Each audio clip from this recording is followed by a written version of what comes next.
Prophecy in Ezekiel. Prophecy of judgment on Judah in Ezekiel.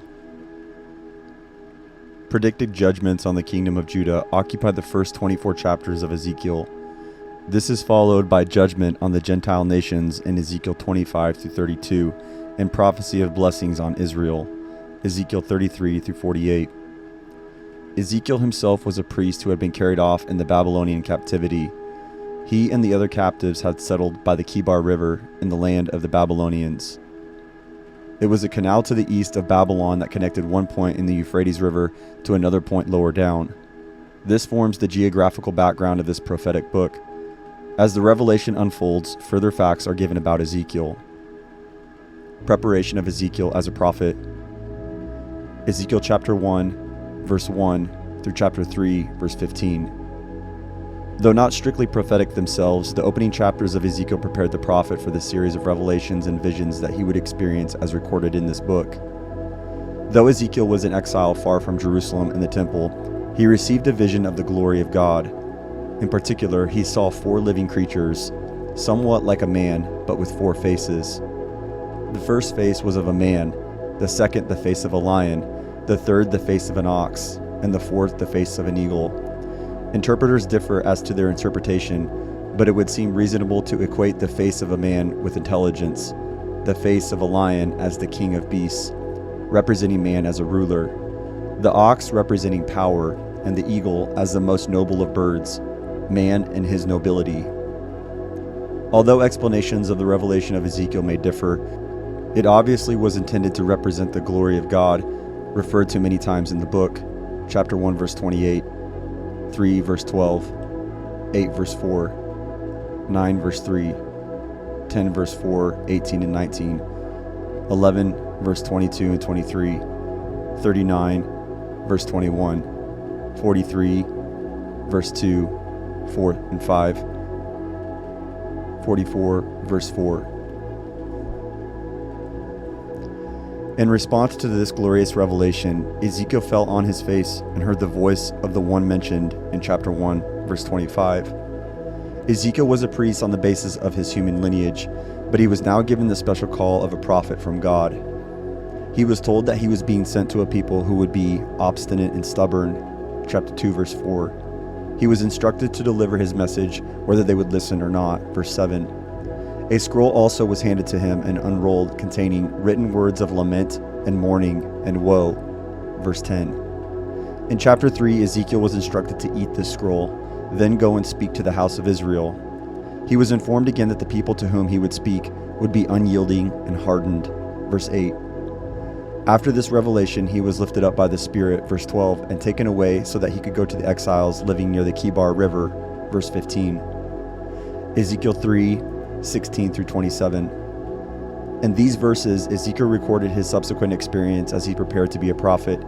He was told that he would be held responsible if he did not warn the Israelites in exile, verse 17 through 21. Ezekiel was told, "Get up and get out to the plain, and there I will speak to you," verse 22. When the Holy Spirit came to him, he was told to shut himself inside his house, verse 24, and that he would not be able to speak until the Lord opened his mouth, verse 27. He was further instructed, "Whoever will listen, let him listen, and whoever will refuse, let him refuse, for they are a rebellious house," verse 27. These opening chapters gave a prophetic background for Ezekiel's message as a message from God to his people Judah. Prophetic warning of judgment on Jerusalem. Ezekiel chapter 4, verse 1 through 17. The first prophecy was symbolized by Ezekiel taking a clay tablet on which was drawn the city of Jerusalem. Then Ezekiel built what represented a ramp against Jerusalem and camps around about. Then Ezekiel, following instructions, took an iron pan that was used as a wall between Ezekiel and the city of Jerusalem. This was to indicate that Jerusalem would be under siege, and what he did was to be assigned to the house of Israel. Ezekiel was instructed to lie on his left side for 390 days, symbolizing the number of years Israel had sinned against God since the time of Solomon. Then he was to lie on his right side for 40 days, each day symbolizing a year, possibly referring to the wicked reign of Manasseh. 2 Kings 21, 11 through 15, 2 Kings 23, 26 and 27. 2 Kings 24, 3 and 4. 2 Chronicles 33, 12 and 13. Then Ezekiel was told to take for food wheat and barley, beans and lentils, millet and spelt. Ezekiel 4:9. He was instructed to weigh out 20 shekels of food for each day, and 1/6 of a hin of water, and drink it at set times. Verse 11. By this symbolic act, he was to prophesy that the supply of food in Jerusalem would be cut off, that they would ration food and water as it would be scarce. 16 and 17. This was fulfilled in the Babylonian captivity. 2 Chronicles 36, 11 through 15. The symbol of Ezekiel's sharp sword. Ezekiel 5, 1 through 17. Ezekiel was told to shave off the hair from his head and his beard. Then he was instructed to burn 1/3 of his hair with fire inside the city. He was to take 1/3 of the hair and strike it with a sword, and then scatter 1/3 to the wind. A few strands of hair were to be put into the folds of his garment. In addition, a few hairs were to be thrown into the fire. Prophetically, Ezekiel was told, "A fire will spread from there to the whole house of Israel." This symbolism was explained as relating to Jerusalem, which would be destroyed because of her rebellion against God. Verse 5 and 6. Her sins exceeded the sins of the Gentile nations about her. Verse 7. Because of her idolatry, God would do to Jerusalem what he had not done before. Verse 9. Fathers in Israel would eat their own children, and children would eat their fathers. Verse 10. Following this, he would scatter the survivors to the winds. Just as Ezekiel divided the hair into thirds, so 1/3 of the people would die by plague or famine, 1/3 by the sword, and 1/3 would be scattered. Verse 12. God would make Jerusalem an object of horror to the nations, and would destroy her with famine, wild beasts, plague, and bloodshed. Verse 15 through 17. Prophecy of destruction against the mountains of Israel. Ezekiel 6, 1 through 14. God predicted destruction against the mountains of Israel as well as the ravines and valleys. Israel was supposed to worship in the temple of Jerusalem, but heathen idolatry caused her to build shrines on high places throughout the land. God predicted that these altars would be smashed and that Israel's dead bodies would be in front of her idols and her cities would be laid waste. Verse 5 through 7. Those who escaped would be able to remember why God judged Israel as she lived in a strange land, and she would know the power of God. Verse 8 through 10. Because of her sins, her land would lie in ruins. Verse 11 through 14. This was fulfilled in the Babylonian captivity. 2 Chronicles 36, 11 through 15. The coming day of God's judgment. Ezekiel chapter 7, verse 1 through 27. God had been patient with Israel for many years, but now the end of his patience had come. He would unleash his anger against her and would not spare her. Verse 1 through 4. Throughout the land of Israel, there would be a panic as the day of God's wrath was poured on her. She would know that the Lord was the one who was punishing her. Verse 5 through 9. The day of her judgment had come, much like the time when a flower is in full bloom. Neither the buyer of the land nor the seller would possess the land. Verse 11 through 14. In the time of destruction, the Israelites would put on sackcloth, shave their heads, and throw their silver and gold into the streets. All this would be useless. Verse 15 through 20. Their plunder would go to the foreigners who would take their wealth and desecrate their treasured place. Verse 22. Sorrow and destruction would extend to all the people, resulting in not only kings and princes mourning, but also the people as a whole being filled with terror. Verse 23 through 27. This was fulfilled in the Babylonian captivity. Idolatry revealed in the temple. Ezekiel 8, 1 through 18. The Spirit took Ezekiel to the north gate of the temple. Ezekiel was then brought to the entrance of the court and told to look through a hole in the wall. He saw portrayed all over the walls all kinds of crawling things and detestable animals, and all the idols of the house of Israel. In front of them stood 70 elders of the house of Israel, and Jaazaniah, son of Shaphan, was standing among them.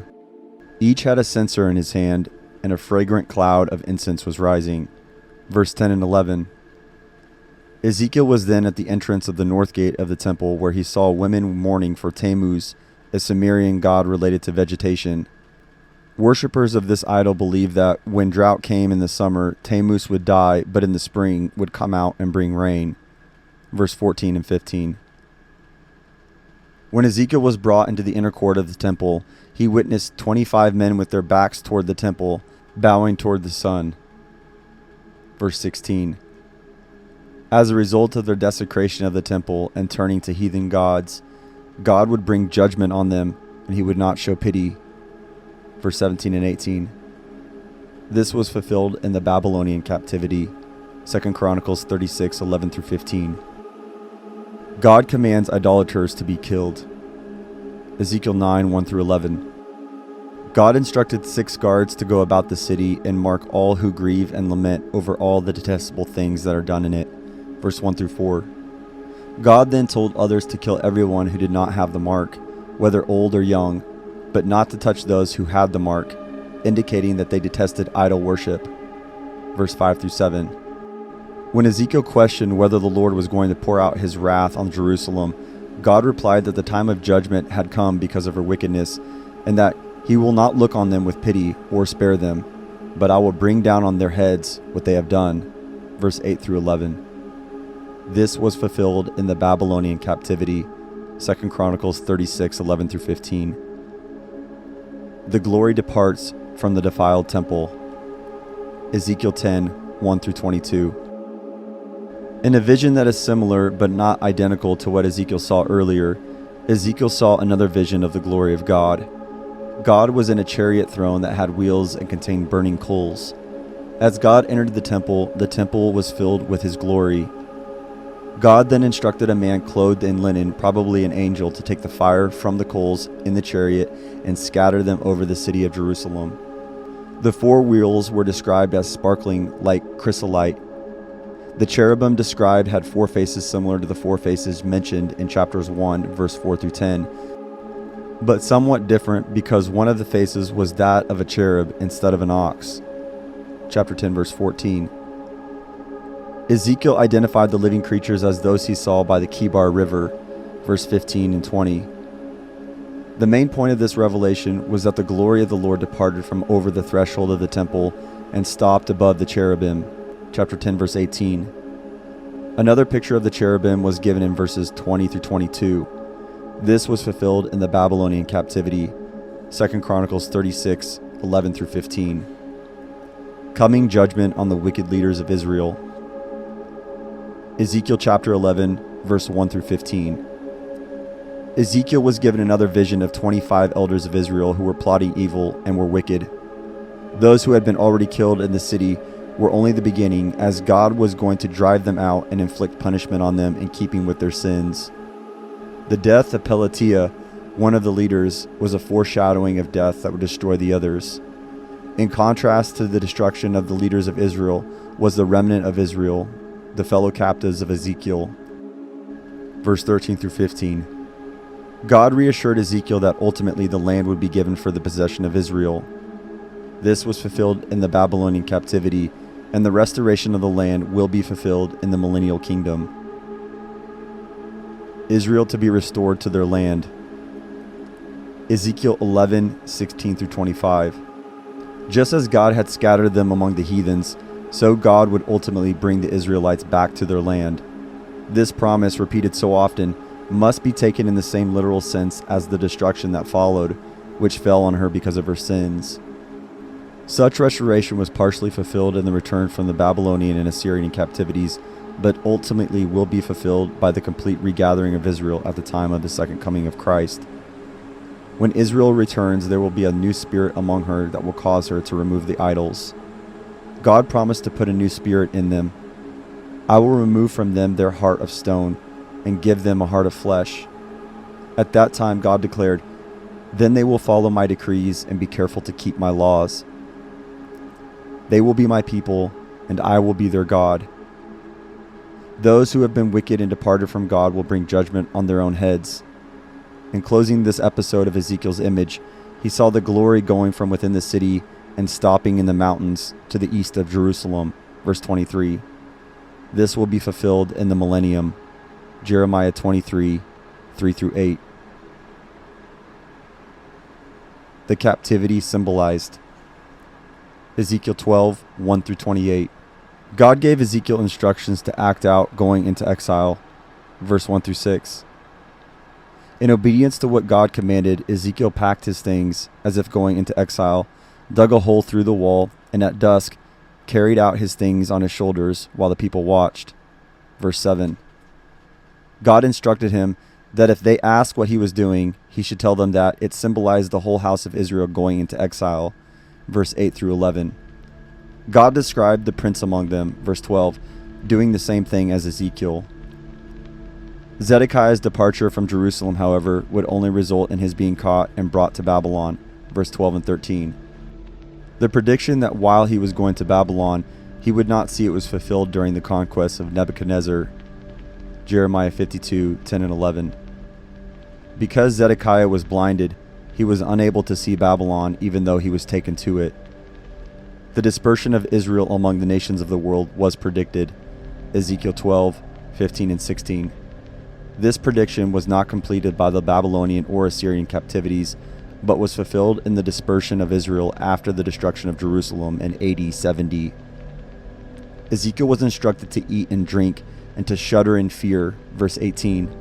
By this means, symbolically, he was to represent what would happen to Jerusalem, as in their despair they saw the land stripped of everything and their cities destroyed, verse 17 through 20. God promised to fulfill without delay the visions and revelations of their destruction, verse 25 through 28.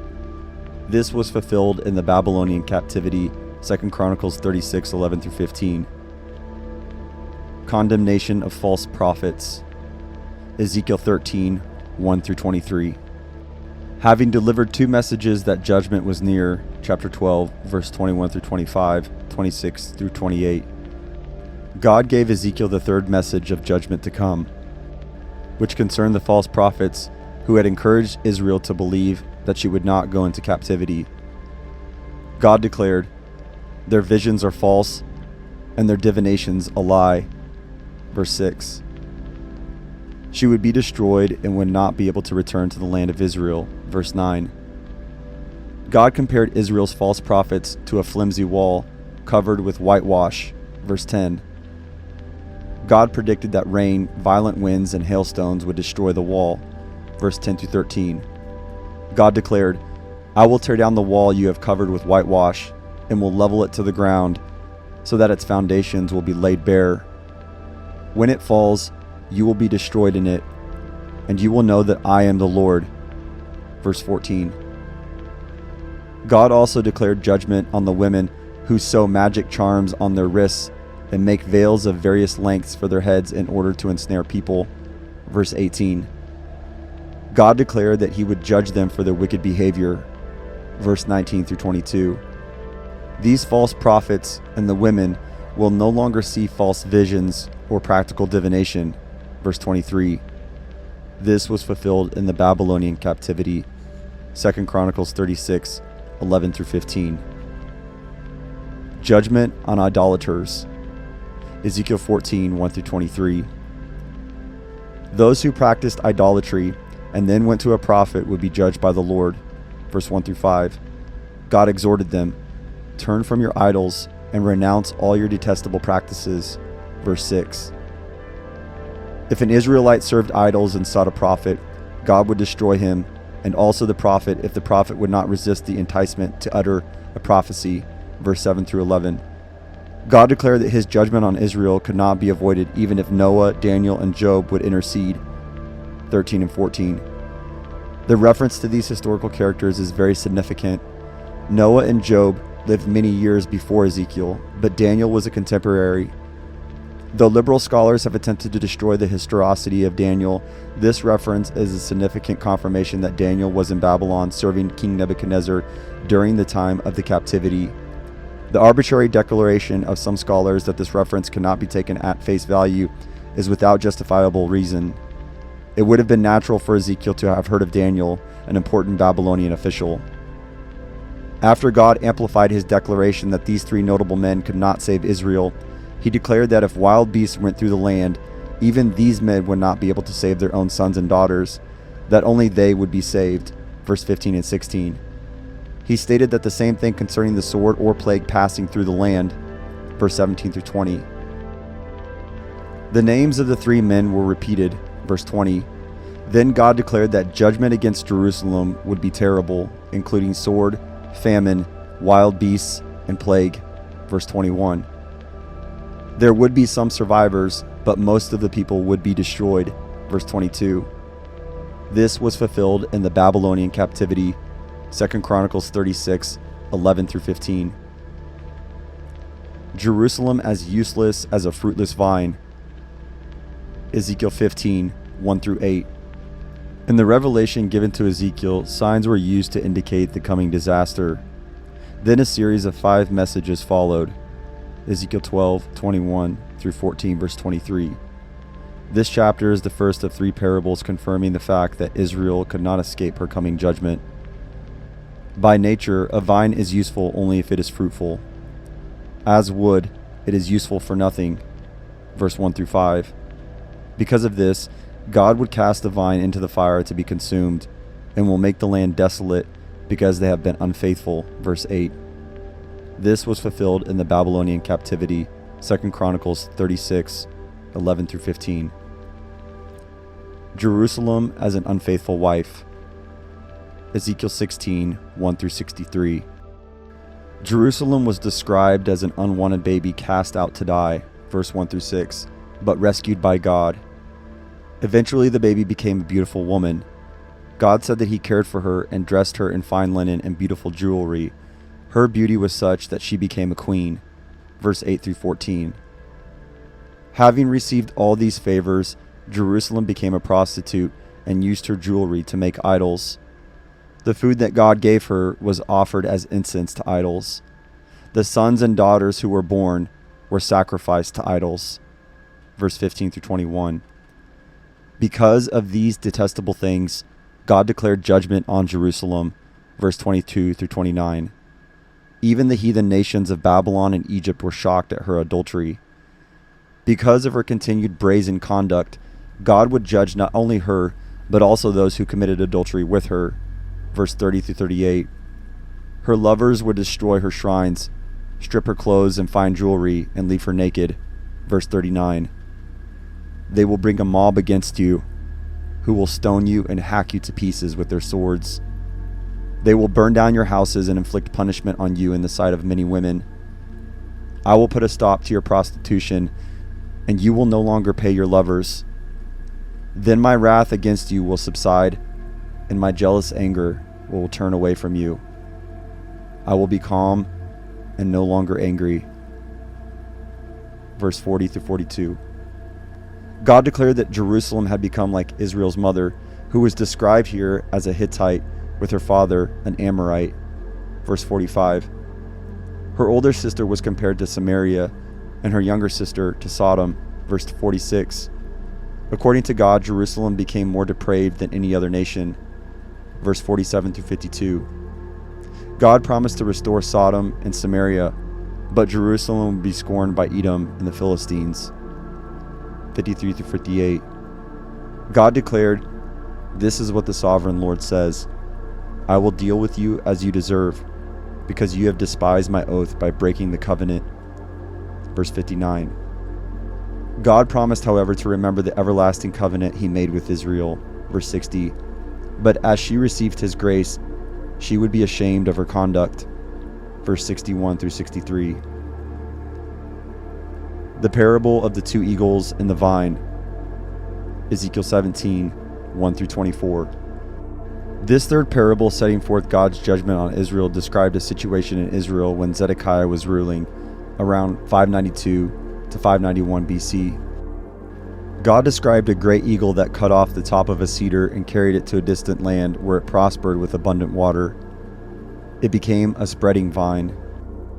God then described another eagle that attracted the vine to send out its roots and branches toward the second eagle. God declared that the vine would not prosper. Explaining the parable, God compared the first eagle to Babylon, which conquered Jerusalem in 605 BC and carried off many of its leaders and inhabitants in 597 BC. After this, Zedekiah was placed by Babylon over all that was left of Israel in the land. The second eagle described the enticement of Egypt, which caused Zedekiah to rebel against Nebuchadnezzar and rely on the armies of Egypt. Verse 9 through 15. Jeremiah had warned Zedekiah that it would result in disaster if he rebelled against Babylon. Jeremiah 38, 17 through 28. When Zedekiah tried to escape, he was caught by the Babylonians and had to watch as his sons and nobles were killed. Then Nebuchadnezzar blinded Zedekiah and took him to Babylon. Jeremiah 52, 10 and 11. This corresponded to the word of the Lord in Ezekiel, Ezekiel 17, 11 through 21. Following Zedekiah's downfall in 586 BC, in fulfillment of this prophecy of Jeremiah, God declared in Ezekiel that he himself would take a shoot from the top of a cedar, plant it on the mountains of Israel, and would grow and prosper. Verse 22 and 24. Ezekiel, who had been carried off captive probably in 597 BC, recorded this prophecy, which was fulfilled in the fall of Jerusalem in 586 BC. Again and again in Isaiah, Jeremiah, and Ezekiel, the literal fulfillment of prophecy was illustrated.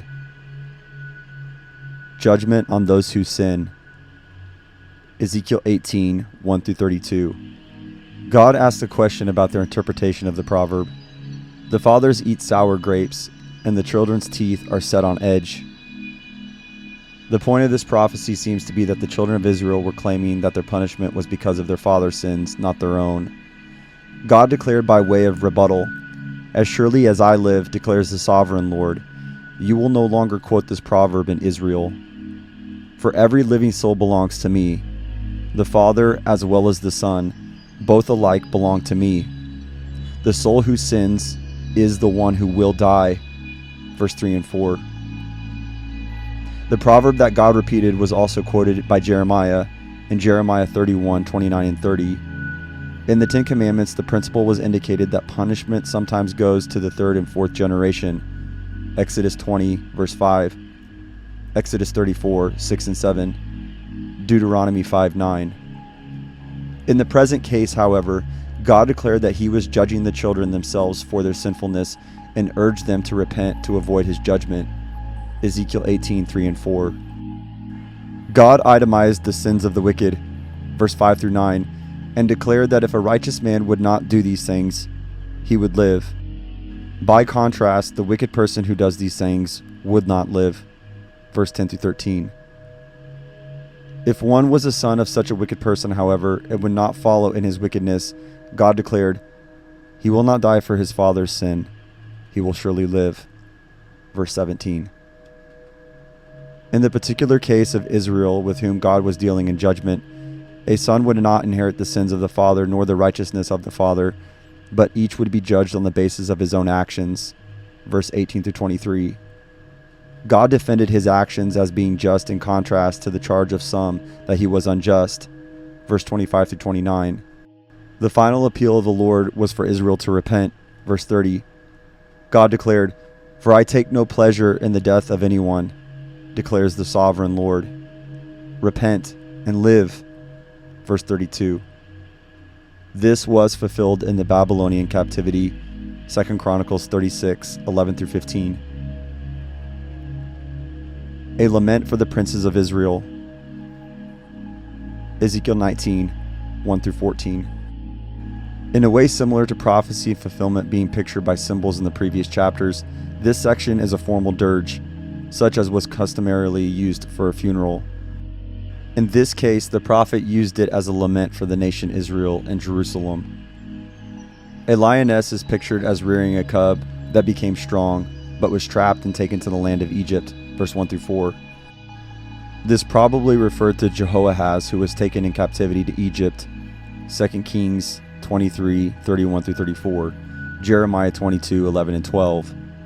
The second cub probably referred to Zedekiah, who was carried off to Babylon, Ezekiel 19, 5 through 9, 2 Kings 25, 7.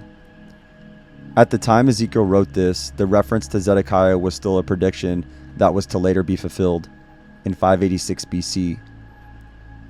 Israel, or Jerusalem, was then pictured as a vine, fruitful with strong branches because of abundant waters, Ezekiel 19, 10 and 11. The vine, however, was uprooted in fury and thrown to the ground. The east wind made it shrivel. It was stripped of its fruit, its strong branches withered, and fire consumed them. Verse 12. It was then portrayed as being planted in the desert and its branches consumed by fire. Verse 13 and 14. It should be noted that though the prophecy was given in symbolic form, it had a literal reference to prophecy or history, as the case may be. Israel's past rebellion. Ezekiel 20, 1 through 29. When the elders of Israel came to inquire of the land, God instructed Ezekiel to tell them that first they had to review their many sins.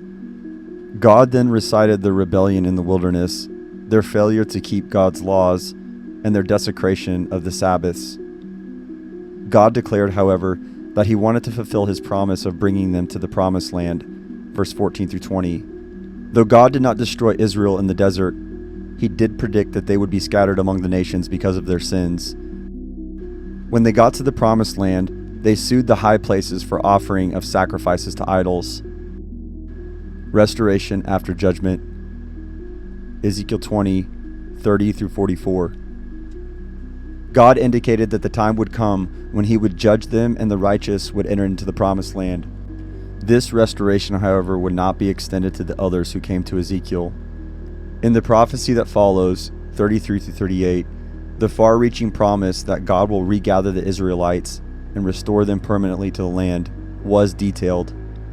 This was a prophecy that was not fulfilled in the return from the Babylonian and the Assyrian captivities. God declared, "As surely as I live, declares the sovereign Lord, I will rule over you with a mighty hand and an outreached arm, and with outpoured wrath. I will bring you from the nations and gather you from the countries where you have been scattered, with a mighty hand and an outstretched arm, and with outpoured wrath. I will bring you into the desert of the nations, and there, face to face, I will execute judgment upon you. As I judged your fathers in the desert in the land of Egypt, so I will judge you, declares the sovereign Lord. I will take note of you as you pass under my rod, and I will bring you into the bond of the covenant. I will purge you of those who revolt and rebel against me. Although I will bring them out of the land where they are living, yet they will not enter the land of Israel. Then you will know that I am the Lord." Verse 33 through 38. This important prophecy was never fulfilled in the history of Israel and is connected to the judgments at the second coming. At that time, all Israelites still living in the world will be gathered, but only those who belong to the godly remnant will be allowed to enter the land. The purpose of God to bring Israel eventually to their promised land and permanently settle them there is one of the great lines of prophecy, beginning with Genesis 12:7 and continuing throughout the Old Testament. This passage, however, is unique in describing in detail the purging separation of the saved from the unsaved at the beginning of the millennial kingdom and the regathering and planting of Israel in their ancient land. After Israel is regathered, they will remember their sins and serve the Lord. Verse 40 through 44. This future regathering of Israel will be in keeping with the new covenant revealed in Jeremiah 31, 31 through 37. Prophecy against the south. Ezekiel 20, 45 through 49. Prophecy here is directed against Jerusalem and Israel, which was viewed as being toward the south. When the Babylonians came, they would come from the north and attack Israel to the south. The south, called the Negev, is now a desert, but is pictured here as being a forest that will be consumed by fire. Verse 45 through 47. Whether considered a literal fire or a symbolic prophecy of the destruction of Israel, God declared, "Everyone will see that I, the Lord, have kindled it. It will not be quenched." Verse 48. Ezekiel complained, however, that the people were saying that he was speaking in parables they did not understand. Verse 49. The truth of the matter was that they did not want to understand. This passage of judgment against the south was introductory to the prophecies of judgment in chapter 21. This prophecy of judgment was fulfilled in the Babylonian captivity, 2 Chronicles 36, 11 through 15. Babylon as the sword of divine judgment. Ezekiel 21, 1 through 27. God first declared that he had drawn a sword against Israel. This sword was described as sharpened and polished and made ready to kill. Ezekiel was informed that God would supernaturally direct Babylon toward Jerusalem, giving them an omen to go in that direction. Verse 18 through 23. God informed the king who was addressed, "O profane and wicked prince of Israel," that he should take off his crown, because the leaders of Israel would be brought low, and the lowly would be exalted. This was fulfilled in the Babylonian captivity, 2 Chronicles 36, 11 through 15. Prophecy against Ammon, Ezekiel 21, 28 through 32. The next prophecy was against the Ammonites because of their insults. God would pour out his wrath on them, and they would be as fuel for fire. The Ammonites were mentioned again in Ezekiel 25, 1 through 10, but were not mentioned in Scripture after the 6th century BC. Today, nothing remains of the Ammonite civilization except archaeological ruins, and no one identified as an Ammonite lives today. Jerusalem's many sins. Ezekiel 22, 1 through 31. In almost every possible way, Jerusalem and its inhabitants have sinned against God. They had been guilty of shedding blood. Their objects of worship have been idols. Because of their many sins, they had become an object of scorn to the nations and a laughingstock to all the countries. Their princes had shed blood, treated father and mother contemptuously, and oppressed the alien and mistreated the fatherless and widow. They had been guilty of despising the Sabbath and despising holy things. They had been guilty of slander, worshiping at idolatrous shrines, and committing lewd acts. They had been guilty of many sexual sins. They had accepted bribes and charged usury and excessive interest and made unjust gains by extortion. As a result of their many sins, God predicted that they would be dispersed among the nations. God compared the house of Israel to dross, the material left over after the refining of copper, tin, iron, and lead. He declared, "They are but the dross of silver." Verse 18.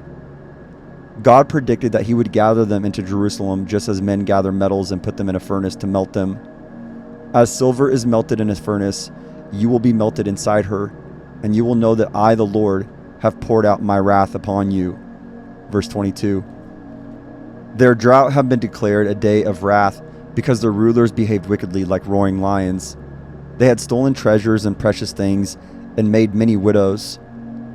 The priests also violated the law and profaned sacred things. They did not distinguish between clean and unclean and did not accept the Sabbath. Her officials were described as if they were wolves that kill people. Her prophets were accused of whitewashing their deeds. Extortion and robbery and oppression characterized the people of the land. When God looked for a man to stand in the gap to prevent Israel from being destroyed, he could find none. The Word of God clearly describes these sins as absolutely forbidden in the law. There were few sins that Israel had not committed. Jerusalem was judged in the Babylonian captivity, 2 Chronicles 36, 11 through 15. The two sinful sisters, Ezekiel 23, 1 through 49. Ezekiel was given a special revelation concerning two women. Described as daughters of the same mother, they became prostitutes. The older was named Oholah and her sister Oholibah. Oholah represented Samaria and Oholibah represented Jerusalem. Oholah was described as a prostitute who sought Assyrian lovers. Her prostitution had begun in Egypt. Eventually the Assyrians stripped her and killed her with the sword. Verse 9 and 10. Oholibah, representing Jerusalem, was even worse. She not only had Assyrian lovers, but also sought lovers from Babylon. Verse 14 through 21. The Lord predicted that the Chaldeans whom she sought would come against Jerusalem and destroy her. They would mutilate her noses and ears, take away her sons and daughters, strip her of her fine clothes, and take her jewelry. In judging her, God would put a stop to the lewdness and prostitution you began in Egypt. God predicted that he would turn her over to her enemies. Verse 28 through 31. In poetic form, God declared that Oholibah would drink your sister's cup, a cup large and deep. Verse 32. They would bear the consequences of their sins. Verse 35. God's judgment would put an end to her many flagrant sins and would demonstrate that God is sovereign, verse 48 and 49. These judgments were fulfilled in the Assyrian and Babylonian captivities. The sign of the cooking pot, Ezekiel 24, 1 through 27. Ezekiel was commanded to record the date, because on that date the king of Babylon would begin the siege of Jerusalem. This date was in the 9th year of King Jehoiakim. The 10th month and the 10th day may be computed as January 15th, 588 BC. This significant date was mentioned elsewhere in scriptures: 2 Kings 25 verse 1, Jeremiah 39 1, Jeremiah 52 4. The city was not immediately conquered and was not destroyed until 586 BC. Ezekiel was told to enact another parable. He was instructed to put on a cooking pot and add meat and the best pieces. He was to put wood under it and bring the water to a boil. Ezekiel 24, 3 and 5. In the verses that follow, the city of Jerusalem was compared to the pot. What was in her would be emptied. Ezekiel was then instructed to put the empty pot on the fire until its impurities were melted. But the fire did not remove the deposit. God declared that this deposit was a picture of the Israelites' lewdness. Though God attempted to clean away the impurity, it would not be cleansed until his wrath had been expressed. God declared that he would not show pity, and they would be judged according to their sins.